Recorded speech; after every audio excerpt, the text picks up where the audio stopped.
Yes, they'll move his body back to Georgia later today. It's and ridiculous. He will be buried, Please don't take next to his wife of 77 years, Rosalind Carter.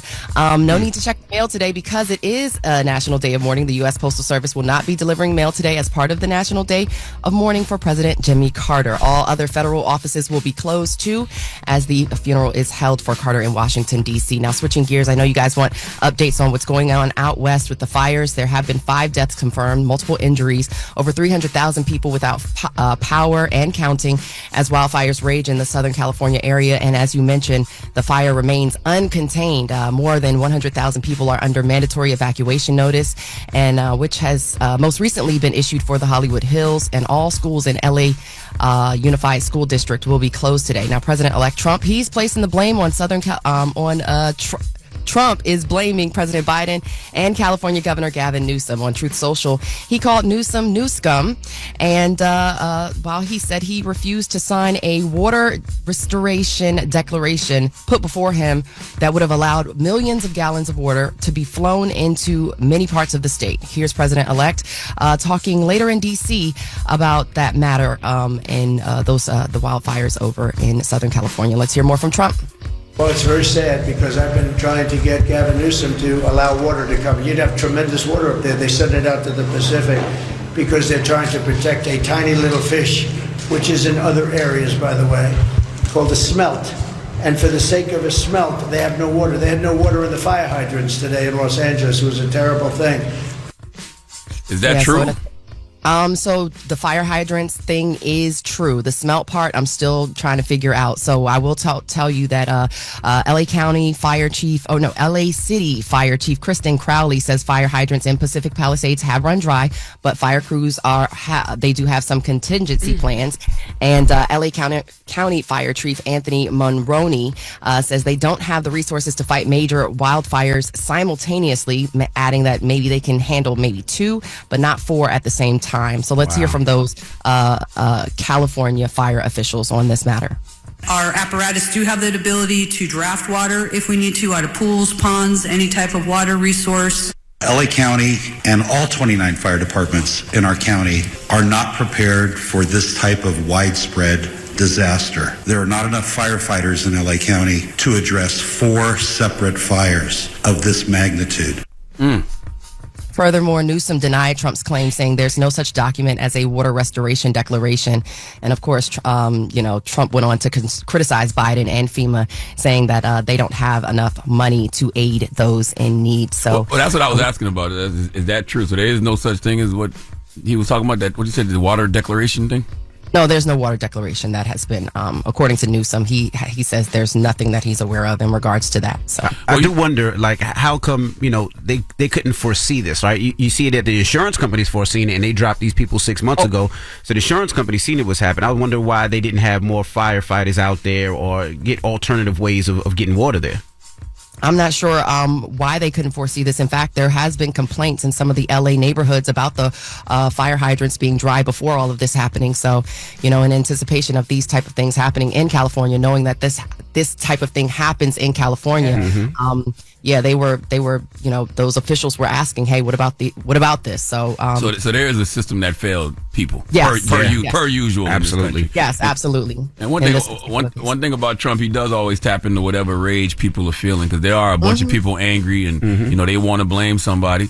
And whether those people actually deserve to blame, he's giving them somebody to blame. That's right. Oh, absolutely. And the thing is, how do you beat nature though? Because wildfires like this do happen all the time in California, and I think they did foresee it. They knew it would be this bad, but what can they do? Well, this is why people. Well, that's why in a lot of ways, I guess now is not the time to politicize things, but that's people always do. Yeah. You could easily point to a lot of those Republicans and say, well, y'all don't believe in climate change. That's true. Y'all are climate change deniers, and a lot of this has to do with climate change.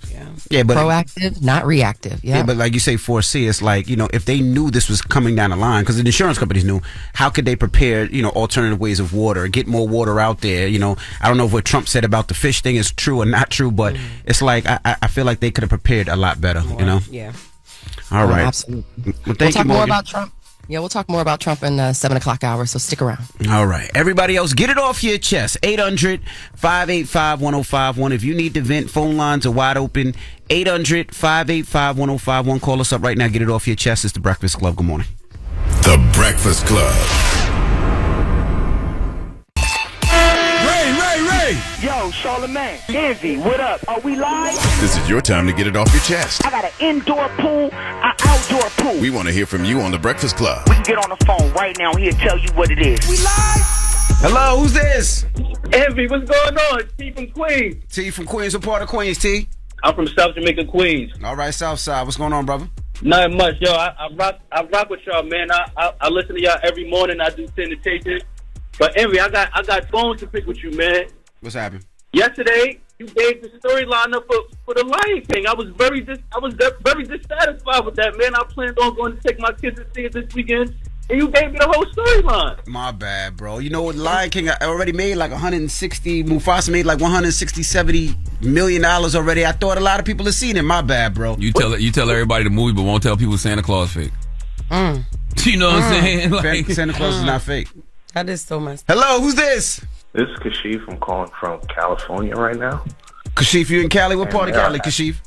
I'm in Glendale, so I'm close to the Eaton fire. We're not in an evacuation zone, but there are 5 fires burning right now. Most of them 0% contained because they had high winds up to like 80 miles an hour the day before when all the fires started. Yeah, if you don't think that got to do with climate change, you're bugging. Yeah, no, absolutely. I know it got to be tough on you. I know you're not sleeping. I know you keeping one eye open just in case. Yeah, I haven't slept in 48 hours now. They didn't tell you how to evacuate yet? No, not yet. Well, prayers up to you, my brother. Absolutely, brother. And the crazy part is when people call you and tell you these things, what are we supposed to say? Prayers up. That's really all you can say. Hello, who's this? Hello, this is Raven. Hey, Raven. Good morning. Get it off your chest, Raven. Okay, so I'm from California, and like the whole fish thing of like what Trump is saying is so true. When I was in school, we could only use the water like certain times of the day. In high school, if you use the water during the times like that you're not supposed to, like, and like police will come to your house and you will get a ticket. Wow. Oh yeah, so but the thing about like, I was gonna say that's been going on forever though, right? Like I'm for the last decade they've been saying like don't use a lot of water if you live out in LA. Yeah, or you can only use water on certain days. I like that's all. Yeah, like that's all over. Mainly Southern California. Northern California, they have like a little bit of freedom, but Southern California, we have no freedom with our water. More free, like we're definitely told, like, you know, like when to use our water, when to shower, how long to shower for. It's like why we live next to an ocean, and I can purify the water and send it through the line and recycle. And send it back out. It's not that hard. So I know I went to school with plenty of people who became like scientists, and they study who to see if they can like create better ways for the water system there. And they actually have, and it's like they submitted so many times down. They submitted so many times like their and they just like turn them down because they're just like, oh well, we're gonna spend too much money. I just thank you for calling. Absolutely. Yeah. Get it off your chest. 800-585-1051. If you need to vent, hit us up right now. It's The Breakfast Club. Good morning. The Breakfast Club. This is your time to get it off your chest, whether you're mad or blessed. I hate the way that you walk, the way that you talk. I hate the way that you dress. Everything with me is blessed. Call up now. 800-585-1051. Not just me. I'm what the culture feeling. Hello, who's this? Hey, good morning. How you doing? This is Eddie Ford. Hey, what's up, brother? Get it off your chest. What's up, Eddie Ford? Boy, that's a black name. Hey, good morning. Hey, good morning, DJ Envy. Good morning, Charlamagne. Good morning, Jess. How y'all doing this morning? Good morning, Mr. Ford. That's my. Hey, first of all, I just want to send my prayers to. Okay. First of all, I want to send my prayers and thoughts to the families in California going through the wildfires. Like I said, I'm headed to work this morning. You know, I'm blessed to see 42 today. Today is my birthday. Hey, congratulations, black man.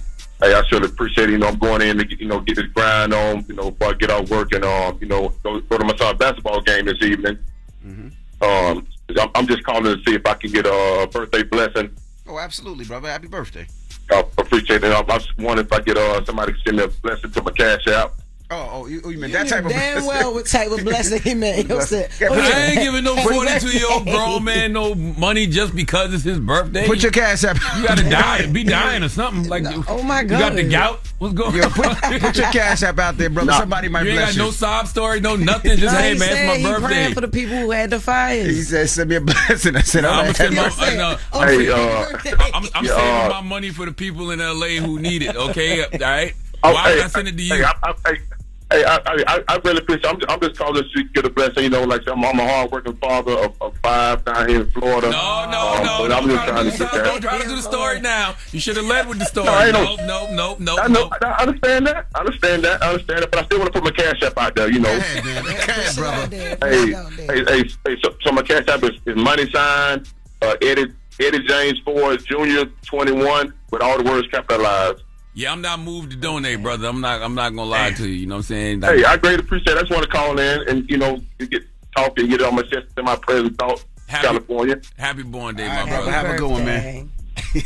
What he should have did is he should have gave his thoughts and prayers to California, and then he should have said, if he was trying to finesse people, but he wasn't. He should have said, hey, if y'all want to donate to this thing I'm doing for California, send me some money to this Cash App, blah blah blah blah blah. Right. He said, I'm just calling to get a blessing for my birthday. He said, well, happy birthday, brother. Happy birthday. You know exactly what the hell he meant. I was blessing her. Happy birthday, brother. Jesus. Get it off your chest. 800-585-1051. We got Jess With The Mess coming up. Yes, man. A lot of celebrities lost their houses. I mean, completely gone in California. So we'll get to that. All right. We'll talk about that when we come back. It's The Breakfast Club. Good morning. The Breakfast Club. Morning, everybody. It's DJ NV, Jess Hilarious, Charlamagne the Guy. We are The Breakfast Club. Let's get to Jess With The Mess. News is real. Whether it's Jess Hilarious, Jessica Robin Moore, just don't do no lies. She don't spare nobody. Worldwide Jess, worldwide Mack. On The Breakfast Club. She's a culture shifter. She was able to get y'all to see something and understand something that nobody could get you to see. It's time to set it off. Okay, so the California wildfires. So all eyes have been on California. We just been discussing it since, we started the show. So many people in California have lost their homes, and even the people who have evacuated already, they don't even know if they still have homes or not. There's no way that they can even go back to check. Mm-hmm. And these are one of those situations where it's really good to remind people that celebrities are people too. And everybody thinks, celebrities have money that they're not affected by certain things. And I just, I want to shed light on some people. It was reported that Paris Hilton's home in Malibu burnt down. Mm-hmm. And then she shared this because she learned that her house was burned down while she was actually watching the news. She said, heartbroken beyond words, sitting with my family watching the news and seeing our home in Malibu burnt to the ground on live TV is something no one should ever have to experience. She said, this home was where we built so many precious memories. It's where Phoenix took his first steps, her son, mm-hmm. and where we dreamed of building a lifetime of memories with London.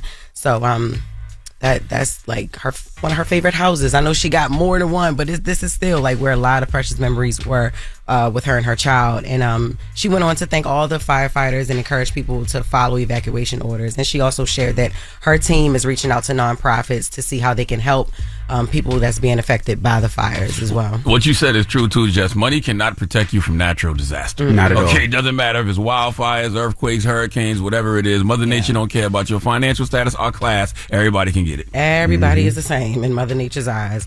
Even Kawhi Leonard, he reportedly had to take some time away from the Clippers to spend with his family during the wildfires. He bought a mansion in the Pacific Palisades for $17.1 million back in 2021. And that area, as we know, it is pretty much destroyed by the fires. The status of his home hasn't been revealed yet, but Ricky Lake, she shared that she lost her dream home in the fires. She said, I can't believe I'm typing these words. It's all gone, with the heartbreak emoji. After a brave effort by our friend and hero, Ross, we lost our dream home. And she was just really upset about it. Yeah. Fergie is also, her home was in the path of fires. And so the chances of it being burnt down are pretty high. And this is so sad. It was this guy, his name is Chris. He was on Fox 11 News. He was begging for water, on the news, begging for water to try to save his house. I was told that my house burnt down. I drove up. I needed to see it. I wanted to get some clothes for my son.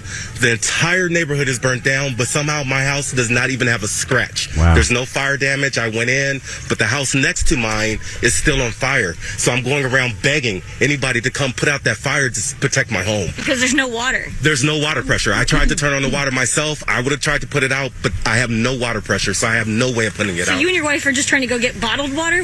Yeah, so my wife went to get bottled water. I'm going to meet her down the hill, and we're just going to try and throw bottled water on it, but I don't know if that's going to work. You need a lot more than that. Wow. Yeah, absolutely. We need a lot more than that. But that's really sad when you're on the news and you're begging, for water. Rotimi actually got on social media and he encouraged everyone to pray for people who are being affected by the fires. Pray for everyone that's dealing with the fires out here in LA. We pray for speedy recovery. We pray for divine helpers. We pray for the blood of Jesus to cover your family and guide you guys.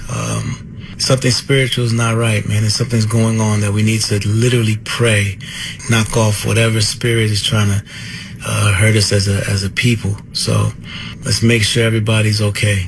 All right, reach out. If you know anybody out here in LA, please call and just see if they're okay.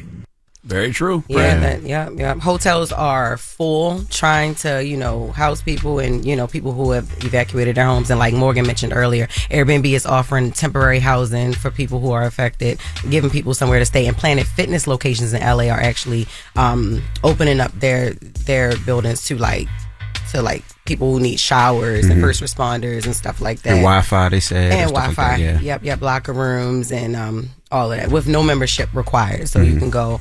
Meek Mill said, prayers to LA. I never knew about fire trauma until my house caught on fire. I was smelling fire in my sleep, jumping up for 3 years.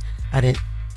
Pretty much, he's saying prayers to LA is what he's saying. So, yeah, we know how Meek can get. But, yeah, somebody had reposted what he said and just scratched everything out that he said. I mean, I guess he shared his experience. He lost his home in a fire? Not recently, I think when he was younger. Not when he was younger. And it wasn't in LA. He said he didn't know that type of trauma existed, so I was just dealing with it as a kid. But basically, all he's trying to say is prayers to LA. Mm-hmm. Yeah, I second that. And if you are able to help, because once again, something like this can happen to any of us. When Mother Nature knucks, it ain't no bucking back. You are at Mother Nature's mercy. So all you can do is, give it to God, because those wildfires are out of control and this situation is out of our control. Yeah, we just beg it. When they say evacuate, just evacuate. I know sometimes people be like, I'm gonna stay here. I'm gonna ride this one out. Get out. What the hell are you talking about? Stay there and you lose your life. Yeah, because you get stuck. You won't be able to get out. I mean, they were saying that they had to have a plow come and move cars off the road because there was so many cars on the highways and roadways where people were trying to get out and they just had to walk. And now emergency vehicles can't get through. Yeah, there's nobody on this planet that is not evacuating a fire. Yeah, this ain't like a hurricane or earthquake or anything like that. You have no choice unless you just want to burn to death, bro. Yeah, you'd be surprised sometimes. I wanted to say this yesterday. So Patti LaBelle, her team was reportedly upset about her portrayal. So CNN had aired a documentary about Luther Vandross, right? And it's a hard left, Jess. I understand. It's a hard left. I understand. But yeah, all right, because you're making a hard left. What? You're making a hard left with this one. What we supposed to be saying? I don't know. Go to commercial. All right, go to commercial. Yeah. But I'm talking about this. I mean, I'm going to talk about it next hour. So I wanted to cover it yesterday.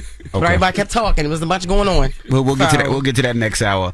Everybody else, we'll give you more information up next on Front Page News. More going to be joining us, and then Leon Thomas, R&B singer, will be here. So don't go anywhere. It's the Breakfast Club. Good morning. Wake up. You're locked into the Breakfast Club. Morning, everybody. It's DJ Envy, Jess Hilarious, Charlamagne the Guy. We are the Breakfast Club. Let's get back in some Front Page News. What's up, Morgan?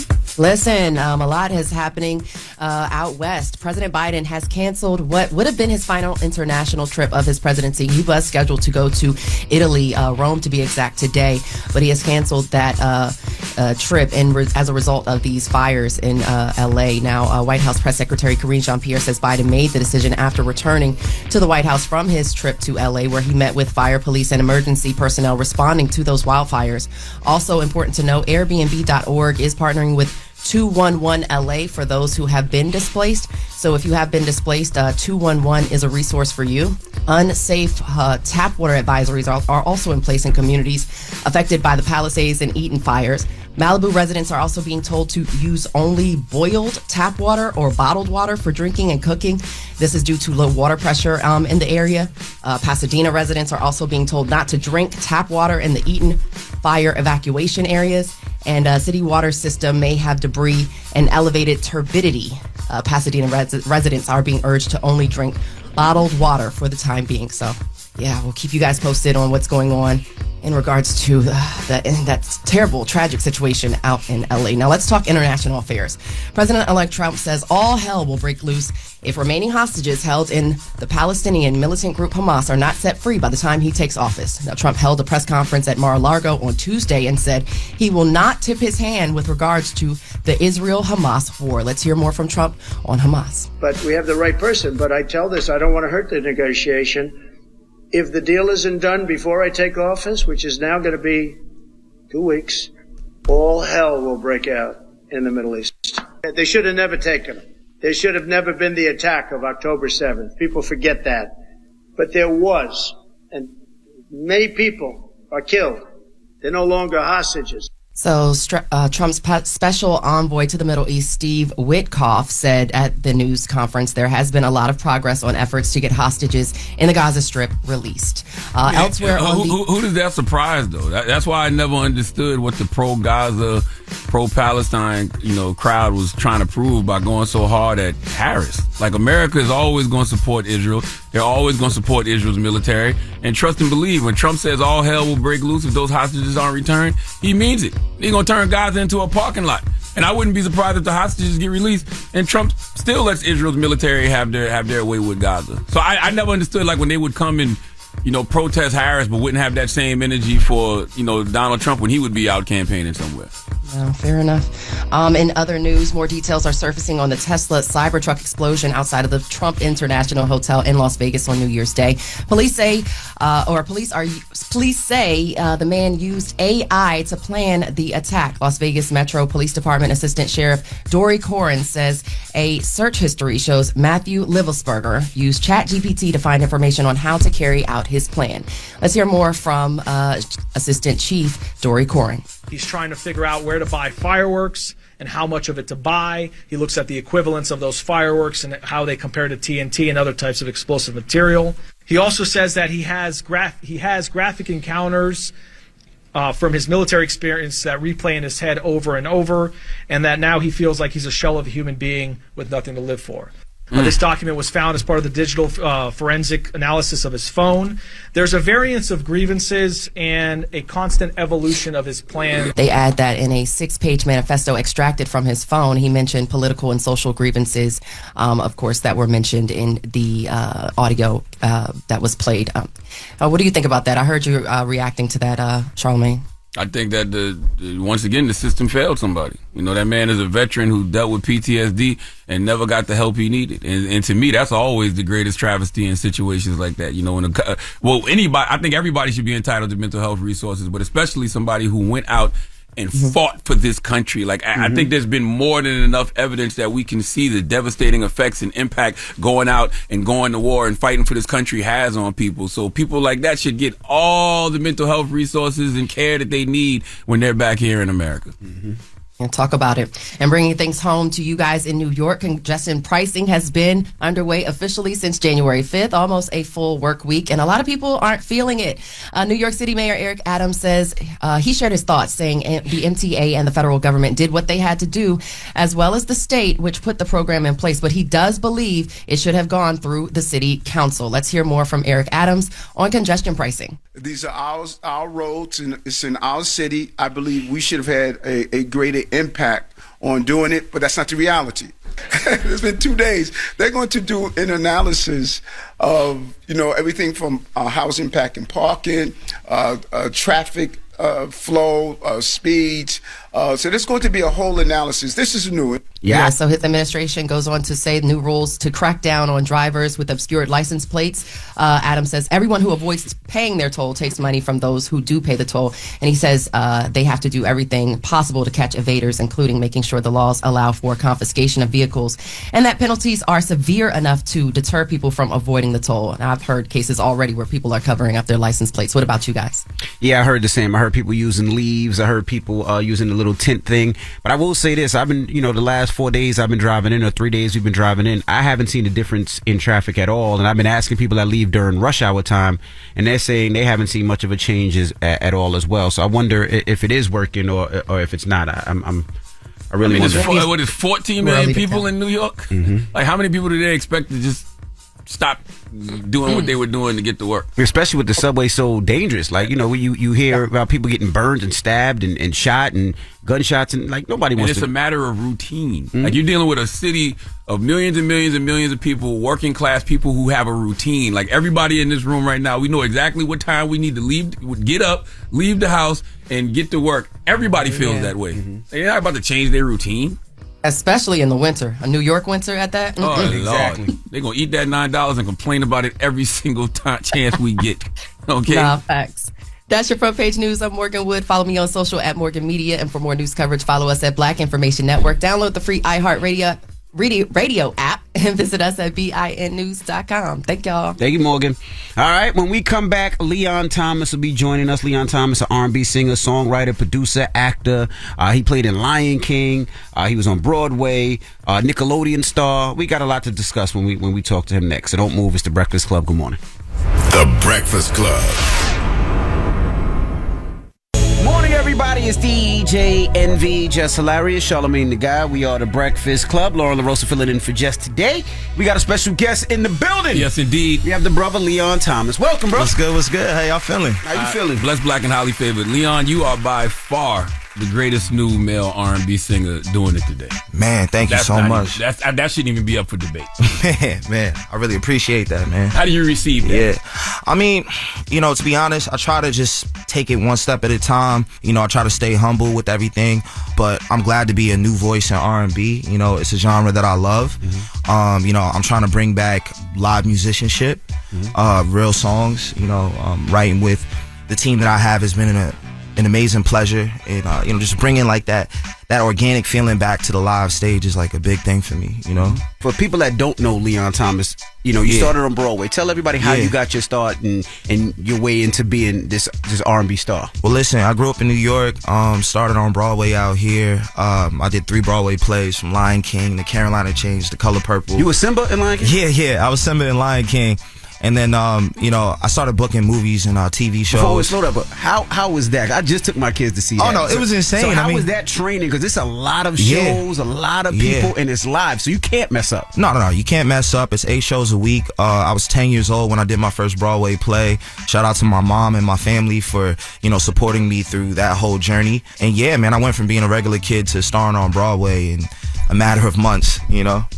Now, how was that? Because it's not the typical thing New York kids do, right? So you're singing, you're dancing, you're doing that. So how did you get into that part of it? New York kids do. No, because you don't go to Broadway. I don't know anybody that went to Broadway, so it's very different. New York kids that go on Broadway. I don't. I mean, I don't know. I had a couple homies who ended up in different plays, but for the most part, it was definitely like a bit of an anomaly for my neighborhood in Brooklyn. It was kind of weird explaining it to my homies at school. Like, I was just doing a show last night. They're like, what? What's going on? Or maybe kids from a certain area. That's what I mean. Like, kids from Brooklyn, for sure. Well, not from New York, from the hoods of New York. Okay.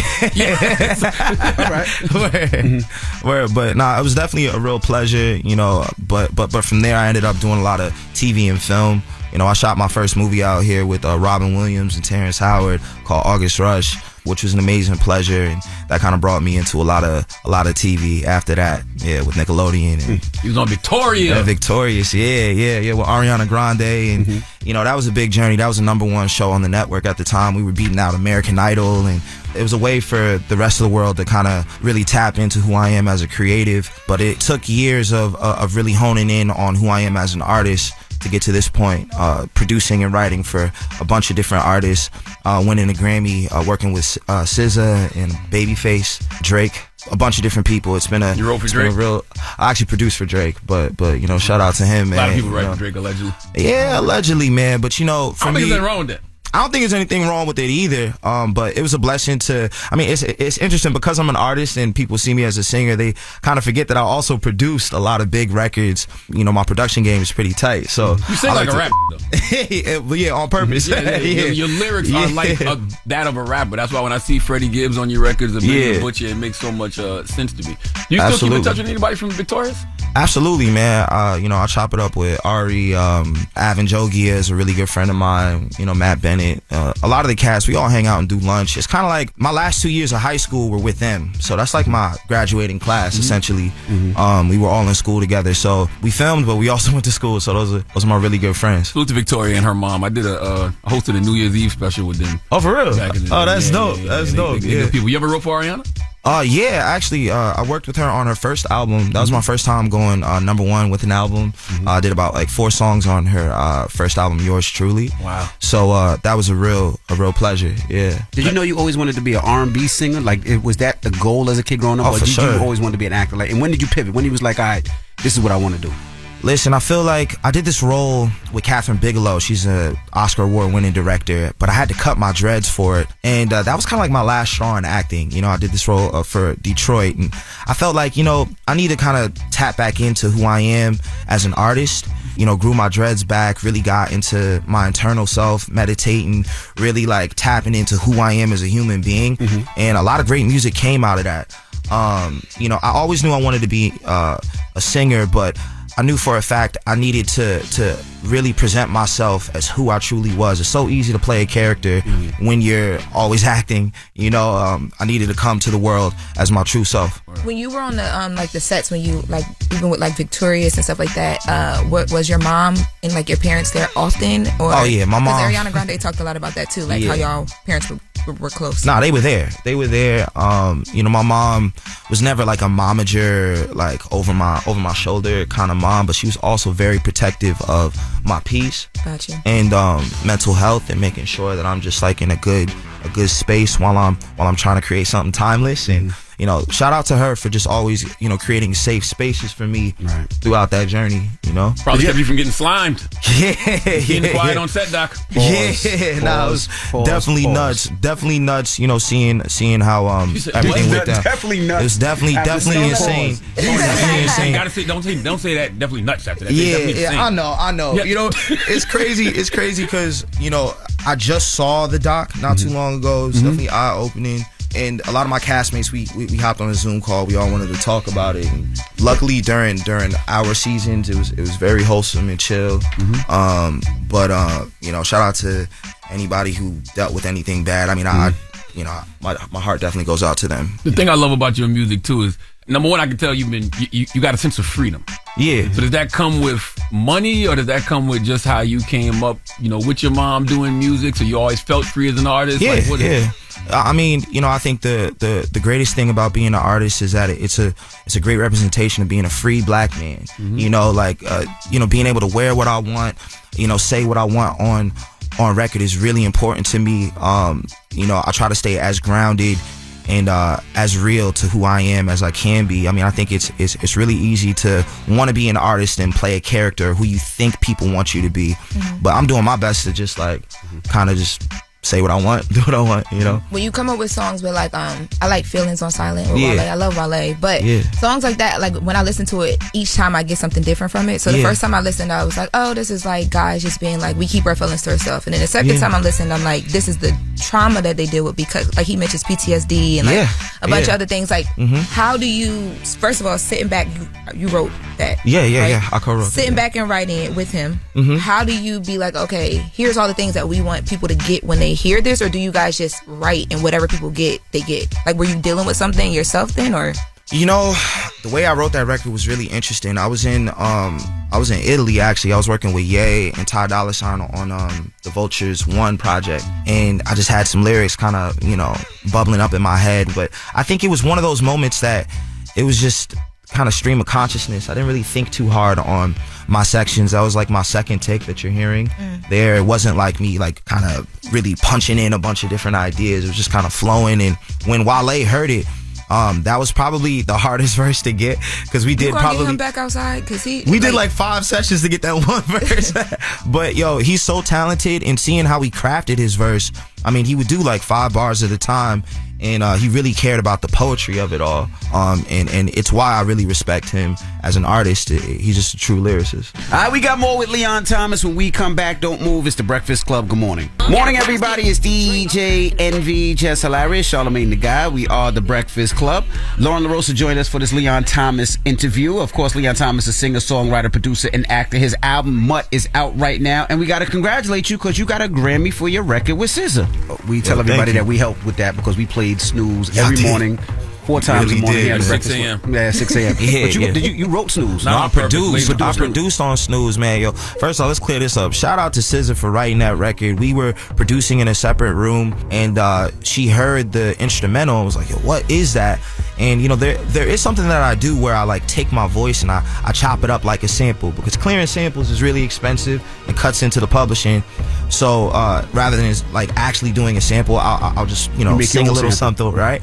So she really liked that, and then took it into the other room and wrote an amazing song. And being a part of the production on that with Babyface, legendary Babyface, was a true pleasure, man. I mean, it was a real journey to see that song go from like a crowd favorite to a Grammy Award winning R&B song, man. That was definitely life changing for me. You got a production team, right? The Rascals? Yeah, the Rascals. Me and Chris Tynes, man. We've been working together since we were like 18, so it's really cool to see the growth. I mean, we started off, a little shaky when it came to production, but it's nice to see us, really develop into the producers we are now. We had great mentors, man. You have such big moments, like even before that and during that, but it's like, I don't know, like when do you feel like things started like to click finally, where people were like, oh shoot, Leon, like we get it now? It's really interesting. I like to call it the Drake effect. When I was working with Drake, all of a sudden label executives who have known me for years were like, yeah, I think you could be an artist, And I was like, all right, okay. So I kind of peeped that and I said, okay, well, let's start kind of building this out. But I knew I wanted that same formula that Drake had with Lil Wayne, and working with Ty Dolla $ign was a really smart move. Not only because he's just an amazing artist, but because it was just nice to have a mentor who had done it already. So he's just like kind of like, yo, try this, make sure the look has this, or even when it came to the music, like here's how you really format an album. And I'm definitely doing a lot of studying. Shout out to Ty Dolla $ign for sure. He definitely saw something in me that a lot of label executives were not sure about, and it's cool to see it developing. How did you in real time? How did you and Ty Dolla $ign meet? I was actually working on his album as a producer featuring Ty Dolla $ign. I was like one of, I think, 9 producers on a song with Kanye and Thundercat and a bunch of other people. 9 producers on one record? Yeah, because it's like, was like when it was like 0.5. Like I was just there, added a this or that, a vocal and like some bass or something.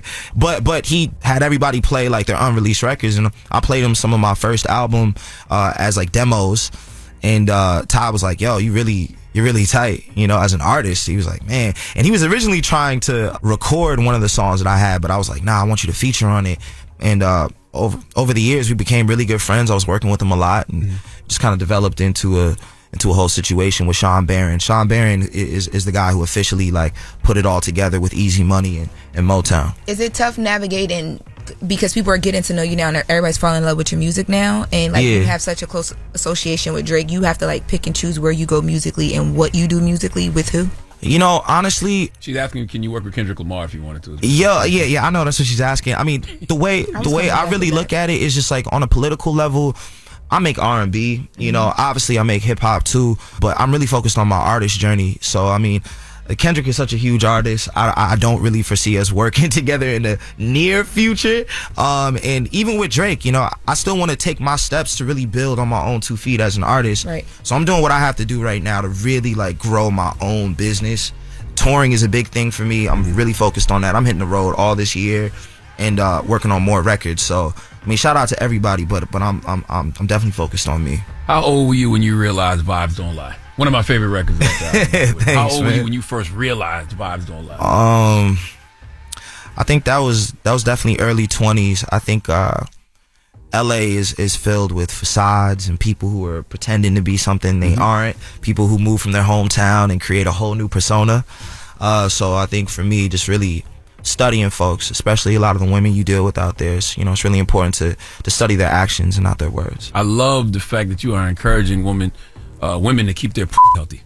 Yes, I am. Okay. Did you ever want to be a gynecologist? No, that wasn't. Health, no, that wasn't on the list. I just listen, man. Yeah, I just listen, man. So they tell you like, hey, my not feeling the best today. No, I mean, I just think pH balance is a conversation, and I just listen, man. Smell something. Smell something. That's what it was. Smell something. That's what it was. Because you was very, very specific. You said she only drink water. She keep that healthy. Yeah. They said on Twitter you be talking crazy like that, but you sing it so people can't be mad about it. Yeah, they can't really so when like. you have that conversation in real life with your home, like you're not your homegirl, your nah, shorty. honestly, like, you know what? I'm just big on shock value. I think songs, especially R&B songs, have gotten a bit not boring, but I think we've kind of already hit the golden era of R&B. So I'm just finding new ways to make people's ears, perk up and their minds move. I think social media and podcasts are really interesting to me. These phone mics bring out so many conversations. Mm-hmm. And I think as an R&B artist, I want to find ways to let that live on the record. And it doesn't always have to be like verbatim of what I'm going through in real life. I think it's important to create the drama. I kind of see music as, script and a score. So sometimes the records are just like really good dramatizations of like what I'm seeing in the world. You've encountered some unhealthy vaginas, don't lie. I was gonna say, so you never I think had that everybody, conversation? But like how does that go for you right now? I mean, I don't think it's now really or like women expecting you to be like, all right, here's the check. Like, how do you? Because you got the songs, like they're there. Yeah. I definitely got the songs, but I think it's just important to be honest with your partner. Communicate. But I think it's a pretty interesting conversation. I try to stay out of if I don't have to. You know what I'm saying? You ever did the earwax test? No, I don't even know what that is, man. You putting me on right now. What's an earwax test? Dig in your ear a little bit. There's a little wax on it. Put a little pinky. Put the pinky inside her. Hold on. What is that? She got something. What? That's right. As healthy as it should be. Leon, if you listen to him, you're going to catch a disease. Yo, that scene is ladies, you should do it on yourself. I don't know where he got First off, that everybody from. was letting you do that is nuts. That's some South Carolina That's back insane. roads thing that they do. It doesn't. I do not try that. No, Ginger that's ale wild. works. That doesn't. Like, Ginger ale. Y'all never heard? Your mom never told you you got stomach ache, go drink ginger ale? We ain't talking about stomach aches. We talking about I'm pH just balance saying, being some off. people think ginger ale cure everything, not earwax. Don't listen to him. Yo, this is the last thing I thought I'd be talking about. Your mama ain't Y'all saying never that. heard that? Put ginger ale on your vagina. That's why you single. Anybody else ginger ale on it. Y'all never heard that. That's why you single. That's why you single. I don't know how y'all grew up. My grandma used to be like, go get some ginger ale and lay down. Wow. About everything. Yeah. No. We love ginger ale around here. Did your therapist really tell you that you're too detached, or is that just something you tell women so you don't commit? Nah, I think that bar for me. I have a co-writer, Busy Krug, and he lives in Miami. Great rapper. That was a bar that came from him. He's very deep into therapy, but I'm glad that we talked about it on record because it's something that I definitely did try out over the pandemic, and it's something that I actually really respect you a lot for championing. Thank you, brother. But yeah, that was a bar from Busy, but I thought it was important to add in there.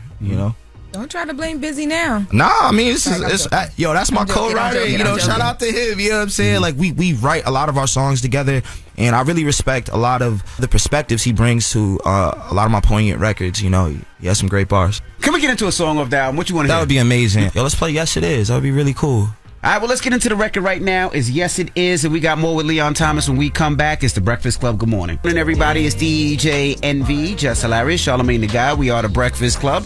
Lauren LaRosa is joining us on this interview, and we're still kicking it with Leon Thomas. Lauren? On for Dancing with when I listen to Dancing with the Demons, do you ever get like Miguel references sometimes? Absolutely. Yeah, because I was listening and I'm like, oh my gosh, like I wonder if like that, like are y'all? Do you know him? Yeah, that's like my big bro. We actually did a movie together. He was in Detroit, the one I had to cut my hair for. He was an amazing mentor for me for some years. That bridge between R&B and rock and roll, he's traveled across that bridge many a time. I definitely look up to him when it comes to that. And for me, because I play multiple instruments, I definitely try to just embody a lot of that energy. But I think we both have the same influences as well. I agree with Lauren on that. Miguel, to me, before you, was the last great male R&B singer. To me, I'm just talking about the new guys. I'm not talking about the OG legend. I'm talking about he was the last one to me. And I felt the same way when I heard Dancing with the Demons. I feel like you're talking to yourself on that record, though. You said you can't seem to save yourself, never learn to ask for help. Going out all night searching for a feeling.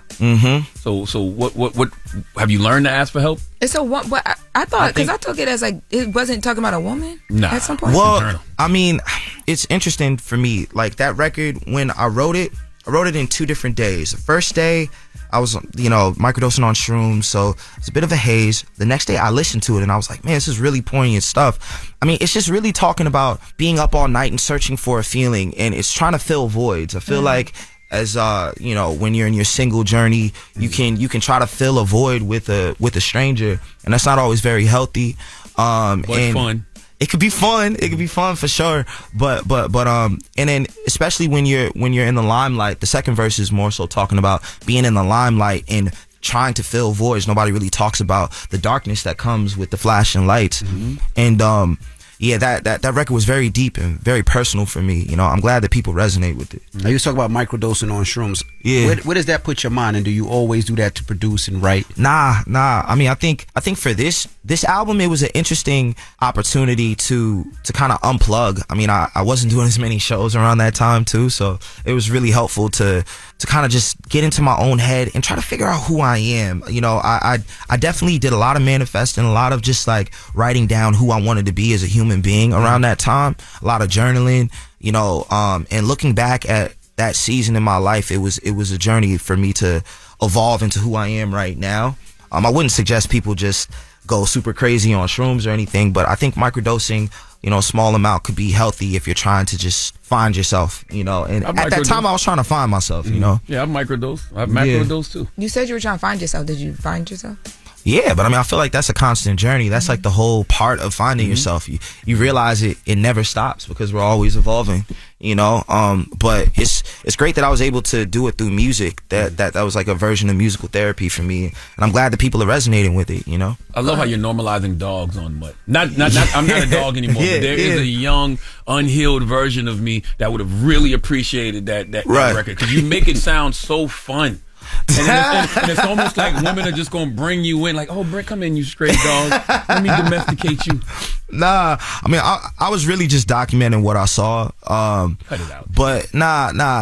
It's definitely parts of me. It's definitely parts of me. Now you document what you saw. It's okay. We identify with the music because it's post breakup where I just had to figure it out, but. I think that's all a part of living, Do you get nervous though? This was a post breakup album. Yeah, this is a post breakup album. So this is me documenting, finding myself. First off, like you're kind of broken after that, and then you gotta put the pieces back together. Her fault. Yes. It's not her fault. Yes, it's our fault. Yes, listen, Leon, it's her fault that you ended up being a dog. You went through your phase. It's her fault. I bet. I think it's very commendable too that on the song "Safe Place," you let the person you're dealing with know this isn't a safe place. Yeah. What inspired that? I mean, I think knowing that I wasn't necessarily ready to settle down, I think that conversation definitely came up a lot during, I guess you would call it my phase. Just understanding like, I'm not trying to settle down. This is a fun place. This is a time period where I'm just figuring me out. Work is crazy. It's hectic. And I think having that conversation was important to, like you said, just avoid people not understanding what it was at the time. But are you that honest in person though? Because you're honest in music. But it's difficult to be face to face with somebody and be like, it's very difficult. Place, I really try my best to be as honest as I can. But yeah, those are hard conversations, man. I can't sit here and say I've always done it right or I'm perfect or anything, but I try to be like real. I try to explain myself, but even when you explain yourself, sometimes wires get crossed, so unpacking it and communicating, is an important thing later on. Yeah, don't no woman want to hear that after she just let you hit raw. Yeah, it's not. Has a woman ever said that to you when you were trying to like create like all right, maybe this is like a thing, and she's like, yo, I like you, but I don't want to do that to you. Yeah, actually, yeah. In my early 20s, I was talking to this amazing artist, and yeah, she was just like, listen, baby, this ain't a safe place kind of thing. Anybody we know now? She's like, nah. I don't think you guys tear it up a little bit. Yeah, no. It was all good for me. I mean, at that point, your shades all fogging up. I ain't gonna lie. You tear it up a little bit. But yeah, you know, it was definitely a realization for me. I was like, oh, it can happen on that side too. I was like 20, maybe 21. You know, oh, you cried in the car. Yeah. So I was like real young, kind of, you know, green. Like, oh, okay, all right, bet, cool. So you all looking for a relationship now, if the right person? Yeah. I'm definitely in that mode right now. You dating? Would you date other like artists, celebrities, or do you like? How does that work? Are you doing that? It's just right hectic. I mean, you kind of inviting the media into your life, like the one safe place you have. But I mean, who knows? If I really catch a vibe with somebody who happens to be I mean, I don't really care about that side of things. You know, I've been in the game a long time. I've met some beautiful women who are amazing artists, but it's just about the human being, and it can be tough to really build something if both of your schedules are super hectic. So I don't know. I don't want to ask a question too about the another record on Far-Fetched. Yeah, you said because we was having a big conversation this week about tricking, because you know Skip Bayless allegedly offered somebody $1.5 million. Oh my God! And you say paid for my mistakes in Benzes and diamonds, $250 fronted like you was my artist, 5 G's just to cross the Atlantic. We sat in silence for almost 2 hours. Yeah, that's a horrible vacation. $250,000. Yeah, Benzes and diamonds. Well, listen, when I wrote that record, it was not for me. That was not a joint that I was originally going to use for me. It was for somebody really famous and really rich, but I just love the way it sounded. And I was like, well, you know what? I love to speak in a world where I can actually afford that. Why not? Let's manifest that. In Lucid Dreams, you talk about your significant other leaving things behind. Yeah, that was a fun record with Masego. After a breakup. Why do you think that topic is taboo? I don't really consider it taboo necessarily, but I think it's just funny because for me, I was living with my ex for like a couple years, so she just had like a closet filled with clothes at my crib, and it had been like a year and a half since we had broken up. So we were in the studio talking about different things. The guitarist and producer on that song, Freaky Rob, his girl left a flat screen at the house that he had to use to watch Netflix. So he was like, man, when is she going to take this flat screen? And, you know, Masego also had a similar situation like that at his crib with the couch. So we were all just kind of using all of our different experiences, putting it into a song, and, you know, just locking it in. It's different when it's closed, though. Yeah, did you cleared out the closet? Yeah, definitely clears out cleared out the closet. Wait, did you move out of the apartment, or you just cleared out the closet? Nah, I'm still at the crib. Okay. You know what I mean? Still at the crib. You know, there's definitely a certain interior design choices I'm gonna switch up soon. But this is like real recent. Yeah. All right, the album is out right now. Make sure you pick it up, and we appreciate you for joining us, man. Thank you so much for having me, man. It's a big opportunity. Thank you so much. It's Leon Thomas. The album Mud is out now, and it's The Breakfast Club. Good morning. Morning, everybody. It's DJ NV, Jess Hilarious, Charlamagne the Guy. We are The Breakfast Club. Let's get to Jess With The Mess. News is real, whether it's Jess Hilarious, Jessica Robin Moore, just don't do no lies, She don't spare nobody. Worldwide Jess, worldwide Mack. On The Breakfast Club. She's a coach of shit.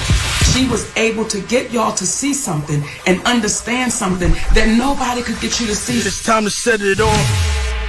All right, so I was trying to report this the first hour and yesterday. I wanted to do this. Patti LaBelle, her team is upset about her portrayal in the documentary for Luther Vandross. So CNN, they aired this documentary on Luther on New Year's Day, and Patti LaBelle was featured in the documentary because she and Luther were really good friends. But she wasn't portrayed in the documentary like she would have wanted to be, or like we would have even expected, being that they were really good friends. She allegedly participated in the documentary, but she declined to sign the release form because they denied her request of reviewing the final edit. Like, so she wanted to see it. And wanted to see it before it came out, of course. Yeah, and because they didn't, she decided that no, I'm not going to sign the release. So, and she was right. She still appeared in the documentary, but it was a clip from a 2017 interview with Andy Cohen that she did. And before the clip plays, the documentary shows a commentary of Richard Marx, who was a friend and a colleague of Luther, and he was criticizing people who claimed to be friends of Luther but shared his personal information, basically. That's the clip of the guy talking. No clip? It's not? It's not in? Okay. Jesus. Well, yeah. So basically, Andy Cohen asked. Putting my delays on the producer right now, Jess. Her. He's a Crazy. Yeah.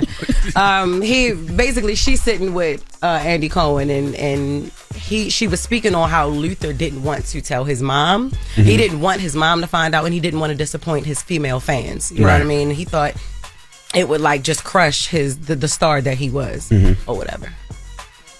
Sam, you can't come in here whispering. Okay. We live on air. Just say it. And then so after that clip aired or whatever, just basically a clip. After it circulated or whatever, then that's when her team caught wind of it and just was like, yo, like this is, apparently she didn't even see the documentary. That's because she's on tour, she's busy, but her team saw it and they just like, damn, like, because it doesn't even, they don't even stress the importance of the friendship between Luther and Patty at all. It was how they edited, and then right after that clip of her sitting with Andy Cohen, it goes to him talking about why he chose not to speak on his sexuality. So it was kind of how they edited. Like, it was like they implied that she was the one who put out, basically she was outing her friend. So Patty was right to not sign off on it because she wanted to see it, because she wanted to see how she was going to be portrayed in the documentary. She's right for that. And it just seems like some type of get back. Like, because she didn't sign it, they went and found that and had Richard Marx say, his friends, I didn't like how some of his people who claimed to be his friends shared his personal information. I think that would have been in there, been in there regardless. Because that would have been in there regardless. I think what Patty is saying is true, because you can sit down and do those documentaries and say whatever you want to say, but it's the way that they'll edit it and put it together that'll have you looking crazy. So she was like, yo, let me see it first before I sign off on it. And I would tell anybody out there that's listening, if you ever get a chance, or if they ever want you to do anything for television, regardless if it's a small or big pause, one thing I would say that I learned working up here, and I think Charlamagne actually taught me this, he didn't teach me, but I seen him do it, which made me know, is Charlotte won't sign off on anything. I won't either, unless we get to see it first, right? Because a lot of times they give you the paperwork first and be like, hey, can you sign this before we film? And then everybody have to film. Nah, I ain't signing nothing until I see the finished product, because you ain't gonna have me looking crazy or taking things out of context, because people will do that for ratings and clicks and likes. And nah, I ain't doing that. That happened to me with the Wendy Williams documentary. I remember. On Lifetime. Yeah, I did. I did the doc, and I didn't sign off on purpose. My team was like, no, don't sign off till we see it. And when I saw it, I'm like, nah, I ain't like what they was trying to portray. Yeah, I get it. Not the second Wendy Williams documentary. It was the one that just came out. No, not that the first one. Oh no, not Where's Wendy? Is the other one? I don't remember. It wasn't the last one, though. It was the one before that. Okay. Well, speaking of Wendy Williams, her brother is selling free Wendy merch. Tommy is selling these shirts. He's reportedly selling the merch to help raise awareness for what's been happening with her as she's trying to be freed from her guardian or whatever. He said she's not free now with her liberties or with what she wants to do. It's a movement. Wendy has been under a court order guardianship since May 2022, and she's been battling multiple health issues. We know that her guardian, Sabrina Morrissey, recently claimed that Wendy is cognitively impaired and permanently incapacitated, but her family and friends, including Charlamagne, believe otherwise. Her brother is hopeful that she'll be able to move to Florida with them or whatever. And then in an interview with the U.S. son, Tommy spoke about how much he enjoyed spending time with her when she came down for her son's graduation. But these are the shirts, and these really don't look like nothing that Wendy would wear, approve to sell, or tell somebody else to sell. So is it mugs too? Because I see a mug. I see a free Wendy mug. It's merch, definitely. So I just wanted to concentrate on just the T-shirts by themselves. Them shirts ain't designed. That's when you go to one of them websites. Yeah, and you can just make custom stuff. I think I seen somewhere it was $25. Is this real? Because I see something that says Morning Time and it got the brother's face on it. Look, that is real. That is him. A $15 mug with Morning Time with Tommy face on there saying hello with no shirt on. Oh Lord! So hopefully we get some justice for Wendy. Wendy is not cognitively declined. Spoke to her yesterday too. Not declined, cognitively declined. Whatever they say she's cognitively declined, cognitively impaired, and permanently incapacitated. Wendy is no. Can you find out if she behind these T-shirts? Because I want to buy one, I want to see her cussing her damn brother out. She was like, "Why the f would you put this up?" Y'all want me to start being the Wendy whisperer? I'm gonna ask Wendy if she wants me to relay certain things. Yeah, please. I'm gonna ask her that. And if you can get up here for an interview. You thinking about that? A little scared of that? We don't know what's gonna come out of that mouth. I'm not scared of that. I'm like, I want Wendy to be well. That's what I want from Wendy. I'm not even thinking about stuff like that. I just want her to be well. But yes, I'm gonna see if she wants me to start relaying certain things to the public. Yeah, we will certainly be looking forward to it. That is Jess With The Mess. Absolutely. I prefer you get it from her if you're actually speaking to her, because like with these things, I don't know if I should buy a mug or not. Spoke to her yesterday. She said anything about the mug? I know that's right. Every day. Someone want to fight me. All right. All right. Well, who you giving your donkey to, man? 4 after the hour, man. Well, we need a 60-year-old substitute teacher named Gail Wessel to come to the front of the congregation. But this is a bigger discussion that I want to have, and it is about nudity. Don't point that D laser at me, please. What are you talking about? That's not the D laser you got in your hand? Boy, are you on a cognitive decline? What are you talking about? I didn't know it was a pin. You be pointing things at me all morning long. I just want to make sure. What's wrong with him, Jack? I don't know, but you do got a Dick Tracy laser in your hand, and you are pointing it. And I know one thing, it better not come over here. I would never. That's harassment. I only harass men. Absolutely. And I can't wait to file. So don't play with me. All right. We'll get the donkey today. Next is the Breakfast Club. Good morning. Wake up. You're locked into the Breakfast Club. The craziest people in America. I really got Bronx trauma. It's time for Donkey of the Day. We in the Bronx. Dad, what you talking about? Suck much. Y'all not shutting us down. We in the Concourse for the count. The craziest people in America come from the Bronx and all of Florida. He lied. Why does the Sunshine State consistently produce such strange news? If I catch y'all ass in traffic, I whip her, my virginity out. Y'all don't say it. It is just one of the many wacky news stories out of Florida. On the Breakfast Club. Yes, Donkey of the Day for Thursday, January 9th goes to a 60-year-old substitute teacher named Gail Wessel. Now, Gail was a substitute teacher for some elementary school kids at Park Avenue Private School in Lake Wales, Florida. What does your Uncle Charla always tell you about the great state of Florida? Say it with me. The craziest people in America come from the Bronx and all of Florida, and today is no exception. We was just having this conversation yesterday about the parental paranoia we all feel when we send our kids out into the world. Okay, we are sending them to school every day with the hope that the teachers and administration of the school they are attending treat our kids like their own. What a gamble that is. Okay, now I get on this radio all the time and tell you that every day of our lives we are trying to avoid crazy. Okay, how do we know we not dropping our children off to the crazy though? That's why parental paranoia, the anxiety that you feel as a parent, is such a real thing. And this story with Gail Wessel is absolutely not going to do anything to make your parental paranoia feel better. Because see, Gail exposed some of these elementary school kids to something they ain't got no business seeing. And that something is her naked. Let's go to CBS 10 Tampa for the report, please. Substitute teacher in Lake Wales is facing charges accused of showing students explicit photos of herself. This happened in November at Park Avenue Private School, but police have now found and arrested her. They say she tried to delete the photos while detectives were speaking with her, but later admitted to showing them to the elementary school kids. Investigators are asking you to come forward if you know anything about this case. Lock her up. Lock her up. These are minors, elementary school kids. I know we live in a world where they see worse on social media, but that's what discovery is all about. Okay, little kids being curious and seeking out nude photos on their own is completely different than a big grown-ass woman showing them nude photos of herself. Not to mention, Gail is not attractive. Okay, somebody print me out a picture of Gail. You want to see what Gail look like? Yeah. Hold on, let me show y'all what Gail look like real quick. I meant to print out a picture. This is Gail, y'all. Oh. Okay. No. All right. No. Gail looks like her memoir would be titled 12 Years of Meth Head.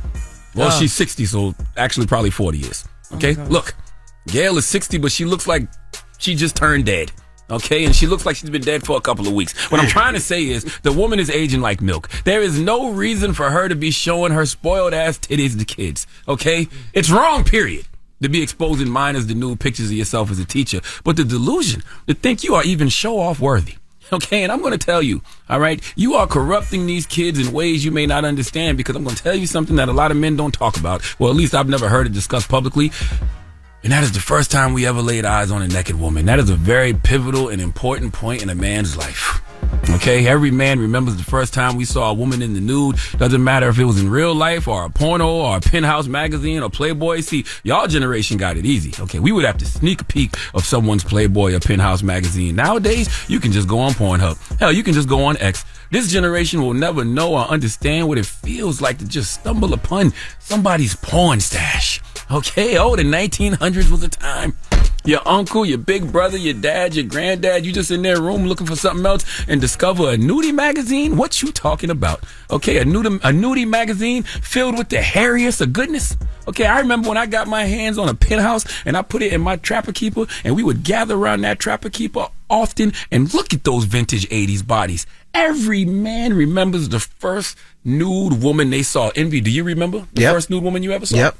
Talker. I don't know if it was HBO or Showtime, but back in the day at night, HBO and Showtime used to have them sex scenes. Porky's Revenge of the Nerds. Oh my goodness! Man, what you talking about? Or cable, like back in the day, cable, like the high channels used to have nothing but porn all day. So if you like go up and down fast, like 135, 136, 135, 136, you get to see it clear. Ooh. Red, do you remember the first nude woman you ever saw, Red? Yeah, the same. Cable had it. So growing up, and then my uncle had a stash. He had like a stash of like 15 Playboy books. Come on now. In the bathroom. I knew exactly where it was at. Never forget it. Come on now.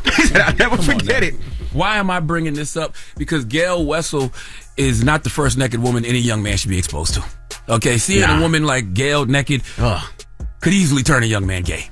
Nothing wrong with being gay, okay? By the way, I'm just simply saying we don't need this in the classroom. Governor DeSantis signed the Don't Say Gay bill. The law says public school teachers may not instruct on sexual orientation or gender identity in grades kindergarten through third grade. I am saying that someone like Gail has found a way around that because she knows if she shows young men her nudes, they will never want to touch a woman. Okay, I'm looking at her mugshot. Look at her mugshot once again, yo. Just look. If I see that naked, I would never. Come on, man. All I can think to myself, on top of her other charges, showing obscene material to minors is one of her charges. She also needs to be charged with a hate crime. Okay, she looks like an old Republican senator. All right, just close your eyes and imagine a moose knuckle covered in plain, non-fat yogurt. That's how Gail looks. And I personally think because of Florida's Don't Say Gay laws, Gail was planted in that classroom and exposed those disgusting news to those kids so she can make those young men not want women. Her name is Gail, and you can't spell Gail without gay. And can't none of y'all tell me I'm wrong because Facebook doesn't do fact checking anymore, so my conspiracy theory going fly.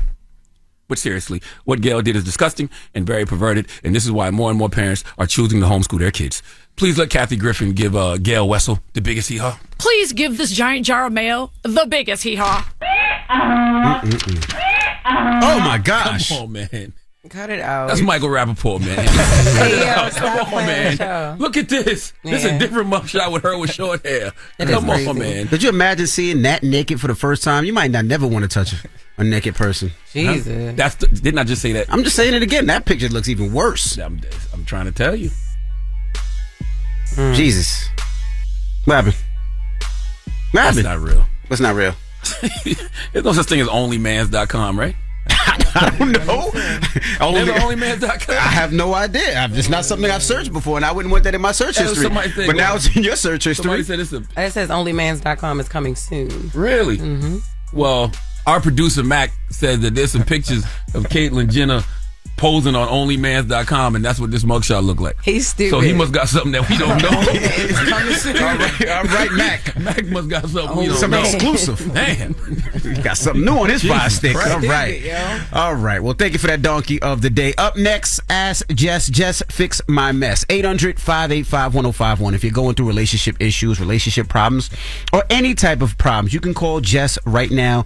800-585-1051. Jess Fix My Mess. It's the Breakfast Club. Good morning. The Breakfast Club. X about me. Relationship problems? X about me. You need to beat your coworker's ass. X about me. Your coworker need to beat your ass? Call it up. It's Dr. Jess, and I'm here to fix your mess. It's getting very much messy. Let me fix it. Morning, everybody. It's DJ NV, Jess Hilarious, Charlamagne the Guy. We are the Breakfast Club. It's time for Jess Fix My Mess.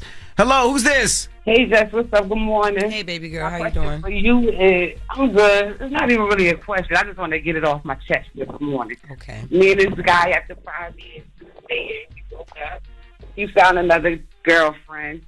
After 6-7 months, they break up. I accept him back, not caring what happened or whatever.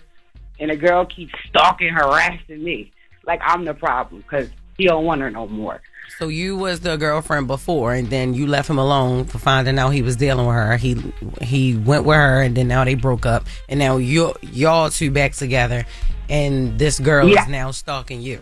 Yes, stalking, harassing me, courts, everything.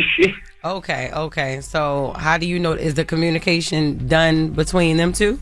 No, because she was just calling yesterday, but she don't get an answer when I'm around. Now, when you're around, all right, but when you ain't around, she definitely gets that phone picking up. I ain't stupid. And that's exactly why she still feel like she can harass you, because he's telling her one thing and telling you one thing. It's just that he's expecting her to be in compliance when she's around you, and when he's around you, and she won't because of what he's telling her. Right. So you know what you gotta do, boo. You got to leave that nigga alone. All the way. All the way. But what is it about him? Everything. He paying your bills? He D'ing you down? Is he paying your bills? What he doing? I'm waiting to hear something to stick out. What makes it worth it? What makes it worth being stalked? When it comes down to what I need, financially, mentally, physically, he's there. You know what I mean? Okay. But when it comes down to the streets and these little girls, that's the problem. Okay. Is it worth being stalked? By her, not really, because she pulls up but don't do anything. It didn't call a cop. And then call the cops on you for pulling up on you? Yes. Okay. Well, it sounds like, it sounds a little fun. If it ain't really detrimental to your mental state or anything like that, I think you'll be fine, But if not, you know what you got to do. With her mom. Right, let it go. Let it go or keep it. But this is what it come with when you keep it. Exactly. That's why I say, what you get yourself into. That's right. But be safe. Be safe. You too, guys. Thank you. No problem. Have a good one. You see what women put up with when they let a man hit raw they bunkie? And he sound like he doing everything, though. You know what I'm saying? He doing everything else, too. And then that's nasty because he eating 2 bunkies like, ew. Oh, my goodness. Cross-contamination. Then you kissing both of them in the mouth. That's weird. All right. Jess Fix My Mess. 800-585-1051. Call her up right now. It's The Breakfast Club. Good morning. It's the real deal. Help me. Help me. Oh my God. I'm all up in your mess. I'ma fix it. Fix it. Just gonna fix your mess, cause my advice is real. Morning, everybody. It's DJ NV, Jess Hilarious, Charlamagne the Guy. We are The Breakfast Club. We're in the middle of Jess Fix My Mess. Hello, who's this? Yo, this DJ Bipolar, man, my South Central PA, man. Way of BK, Brooklyn, stand up, PA, stand up, Lancaster, Harrisburg, Reading. What up? All right, what's your question, bro? Definitely sound bipolar. All right, so this for Jess, right? What's up? Jess, yo, what's up, Lenore? What's up, Uncle Shala? Peace, King. How you doing, so look, brother? Right? Peace, King. Peace to everybody in their family. Happy New Year, happy holidays. They make this quick. So, my kid's mother, we have 3 kids. We're going through a divorce. Known each other 20-something years. She works for the state. She won't let me see my kids. And she know how I get about my kids. I've always been there for my kids. I was the one getting them ready for school, doing their hair, making breakfast, picking them up, drop-offs, all that, factual. So my whole thing is, I know she be doing taxes for people and scamming and doing all that. And I know a whole bunch of illegal stuff that she's been doing too. Damn. So should I return the favor or what? What's up? What do you consider returning a favor? If I think what you turning that in. You just said you from Brooklyn. No, yo. You just said you from Brooklyn. Nah, listen. Check this out. Hey, listen, Jess, man. You know from The Wire for a fact, right? Yes. You from B-More. If you in the streets, you ain't telling. I ain't in the streets no more. That's right. But that's your baby mama. I ain't in the streets no more. This the thing. And this is for my kids. No, it ain't about her no more. It's my kids. My father died. She seen my father dead. She seen me crying over him, knowing I didn't care about him, and still talk junk about him after he died. I got you. Yeah, nah, you're not even a person to me no more. Now the gloves is off. I feel you, but what you will be doing, look, I understand. Even when I was in the streets, I would snitch on so I don't even relate to all of that. I don't snitch. But look, this the thing, what you will be doing is taking food out of your baby's mouths, because that's how she feed. Nah, because I can provide for them the same. Well, why don't you go to the courts if you want to tell so damn bad? Go to the courts. He about to snitch and get it together. It costs $3,500 for a down payment. A down payment. This is the Commonwealth. This ain't New York. This Commonwealth. I got you. Just to get the stuff started is $3,500. Ask just her. To get it started, and every time, and listen, she works for the state, so she knows how to make things prolong the best. Trust me. She's good at what she do. She's been there 20-something years since 9/11, bro. He was already gonna snitch. He just wants you to say yes, okay. He already snitching. I don't think you should snitch. No. Yeah, I'm almost there. Envy, I'm dead ass. I'm almost there, bro. So, listen, man. I'm the one that be taking care of him, bro. I'm the one that took care of him when we was together. I understand. So she gonna lose her job, go to jail, and you just like F it. I don't think it's good that she's keeping your kids away from you. It's just the way that you going about it when you can just go to the courts. And I know you need $3,500. I know, but go make something shake and get that. Nah, that's gonna get you further than turning her in. Not that I need $3,500. Okay. Is that I need to feel better. Oh, you want some type of revenge? You know how to feel it. I'm looking for revenge. I can't believe y'all are discouraging this man from doing the right thing. Well, do what you do. Go. You understand what I'm saying? Now look. Charlamagne go to counseling and he understands, bro. I've been through cognitive behavioral therapy for 9 years. Yes. 9 years. Okay. Tell, sir. Well, you would be doing a good deed because obviously she is ripping people off. Go ahead. I mean, the mother in me wouldn't let you. Because the thing is, she look at it like, oh, my girl is this, my girl is that. Nah, who is you judging? You a POS too. Like, what you talking about? We all POS. Okay, so you got a who girl. Is you to judge? All right, so you're not saying, all right, you got a girl, she not over you. You said, okay, all right. Nah, so she's my being girl spiteful, listen, and my now girl's you my about kid's to be mom even too. more spiteful. No. That's my kid's mom too. My girl. We have a kid too. Oh, okay. Okay, You know all right, I get it. Just go ahead and snitch, bro. Listen, we work third shift on the same machine.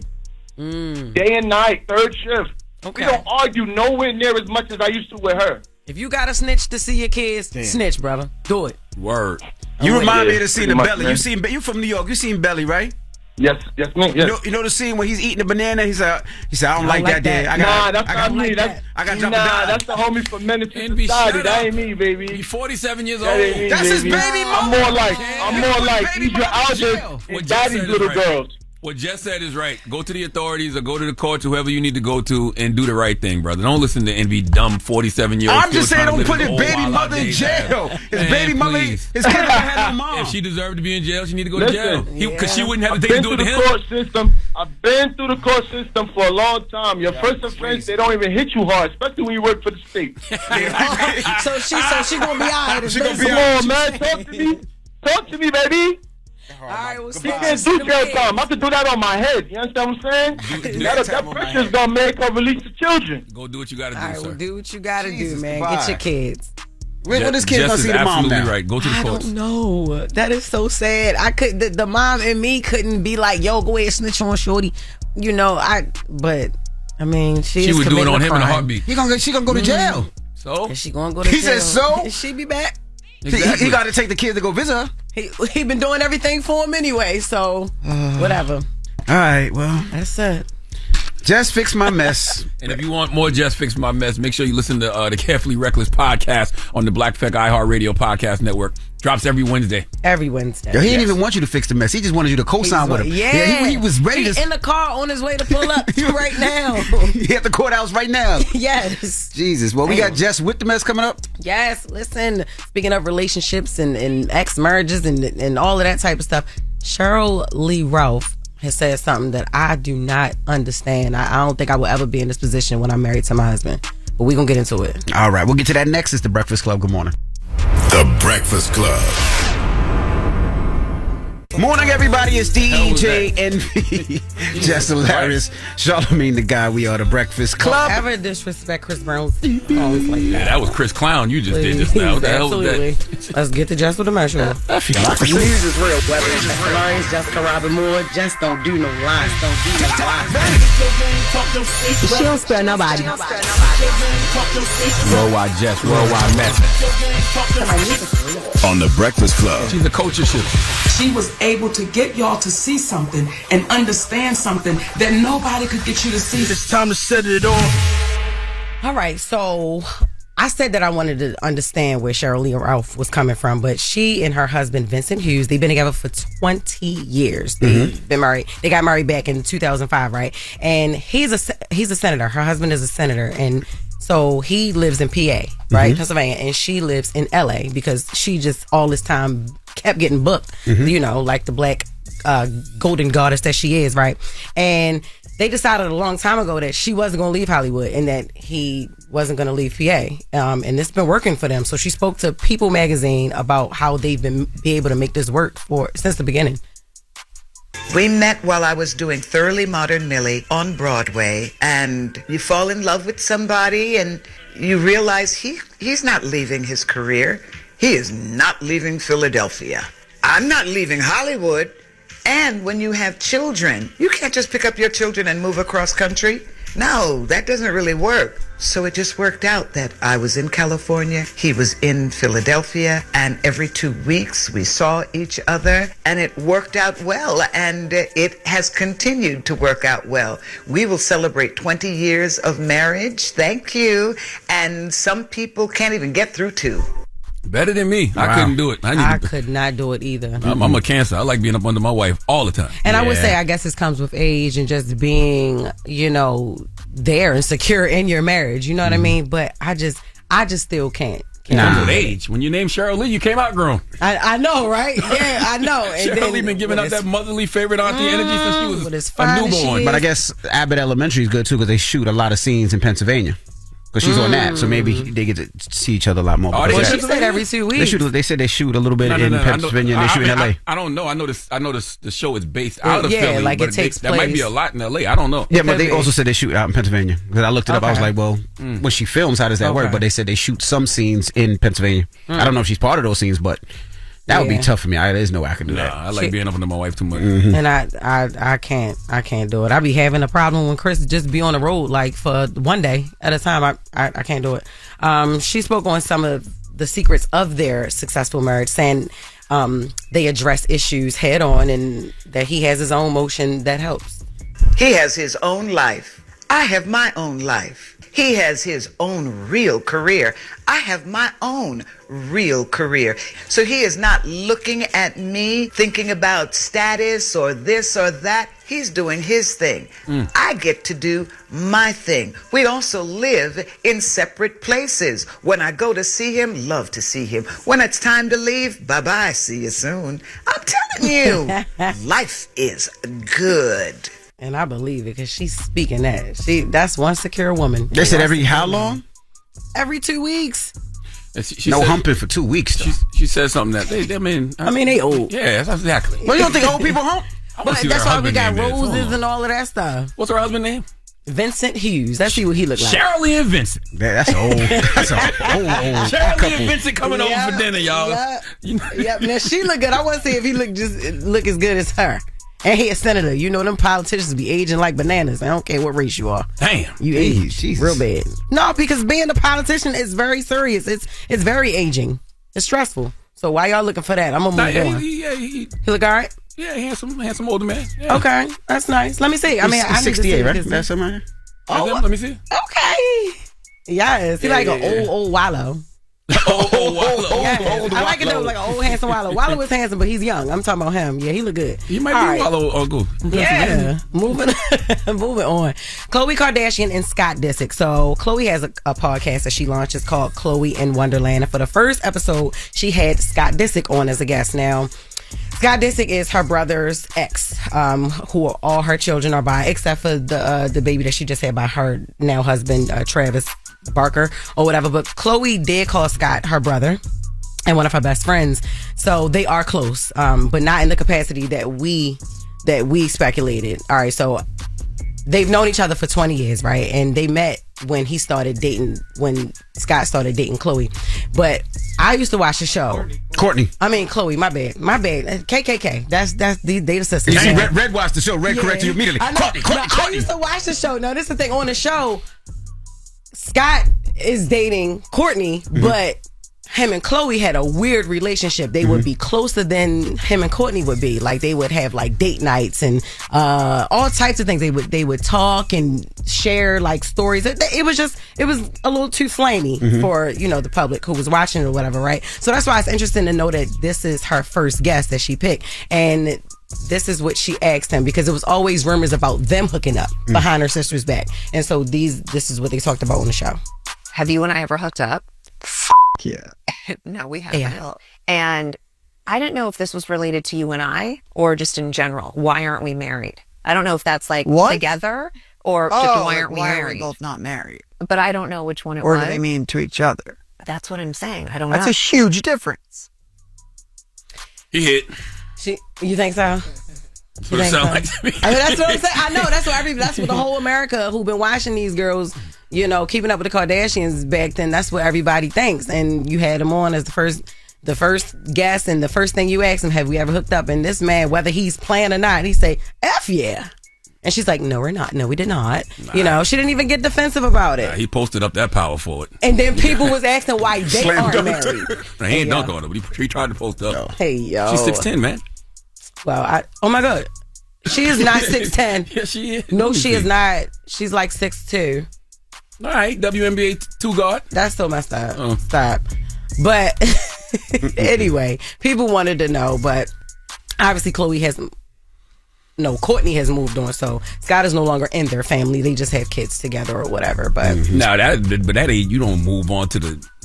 That would still cause problems, even if they. No, you gonna say you don't move on to what? I'm saying even if they moved on, that would still cause problems if you found out that your sister was smashing your baby daddy or whatever it was. Yes, that's still gonna cause some issues. But that family's different. It is very different. I don't think they're that different. And Courtney had got so fed up in a relationship with Scott. I mean, they was living in separate rooms. They were sleeping in separate rooms for a while, for seasons and seasons. And she just felt like he was I can't say a-hole, can I? No. Well, yeah, he was a very rich a-hole. And he's 5 years younger than Courtney. So when they met, he was just very immature, but he bonded with Chloe a lot. So. I can see the family doing that and putting it on TV. Yeah. He actually bought them a lot of ratings. So, yeah. That's Jess With The Mess. All right. Thank you, Jess. Mm-hmm. Why you looking like that? Why you looking so... Because he don't care nothing about the Kardashians. Nope. Not at all. He cared when they send him headphones. I'll be honest with you. And I was confused because I was like, damn, who does Chloe call? The mama, daddy, the alleged daddy dead. Oh my God! I'm just all right. The People's Choice Mix is up next. You know they say that's OJ's daughter, allegedly. Yeah, that's what they were saying. Yeah. Oh my goodness! Damn, who did she call for a complicated situation like this? Bruce. His name is not Bruce. He didn't change his number. Sorry. Her name is not Bruce.